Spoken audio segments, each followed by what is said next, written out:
자, 민주정치의 기본 원리를 알아볼 텐데요. 이건 민주주의를 실현하기 위해서 꼭 지켜야 되는 4가지를 얘기합니다. 첫 번째, 국민 주권의 원리이죠. 국가의 주인은 국민이라는 원칙에 따라서 모든 국가 권력 행사는 국민의 동의를 바탕으로 한다는 걸 기억하셔야 됩니다. 즉, 정당성이 확보돼야 되는 거고요. 두 번째, 국민 자체의 원리입니다. 민주주의의 시작은 직접 민주주의였죠. 그래서 원래 국민이 나라의 중요한 의사표현을 직접 결정해야 되는 건데 현대사회는 인구가 너무 많고 영토도 넓고 국민들이 원하는 게 다양하기 때문에 이걸 다 들어줄 수가 없어요. 그래서 직접 민주주의가 이상적이긴 하지만 현대는 대의민주주의, 우리가 간접민주주의라고도 얘기를 하죠. 대표자를 뽑아서 정책 결정을 맡기는 형태가 일반적입니다.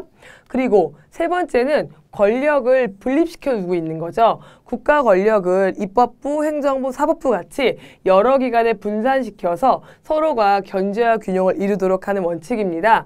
국가 권력을 막아서 우리가 독재를 견제하려고 하는데요. 독재가 왜 안 좋으냐?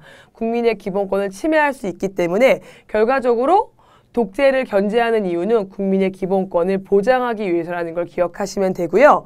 마지막으로 입헌주의가 있습니다. 입헌주의는 헌법에 입각한 정치를 얘기하는데 좀 쉬운 표현으로는 우리가 법치라는 말을 쓸 수 있겠죠. 국가의 통치 원리와 기본권 보장을 우리나라 최고법입니다. 헌법에 미리 규정을 해두는 거죠. 그래서 헌법에 따라 나라가 다스려지도록 하는 원칙을 얘기하는데 이 역시 국민의 자유와 권리를 보장하기 위해서라는 걸 기억하시면 됩니다.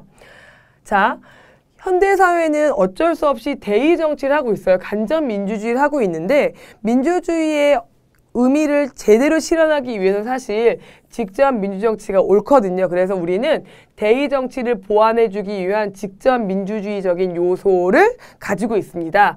국민투표, 국민발언, 국민소환 같은 것인데요.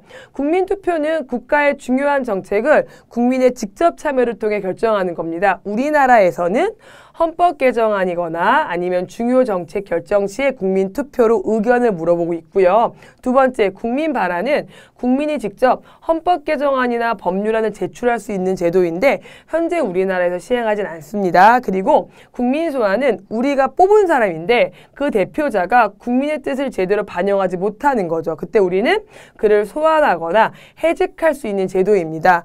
거대 우리나라 전체 국가에서 시행되지는 못하고요. 지방자치제도 하에서 주민소환의 형태로 실시되고 있다는 걸 기억하시면 됩니다.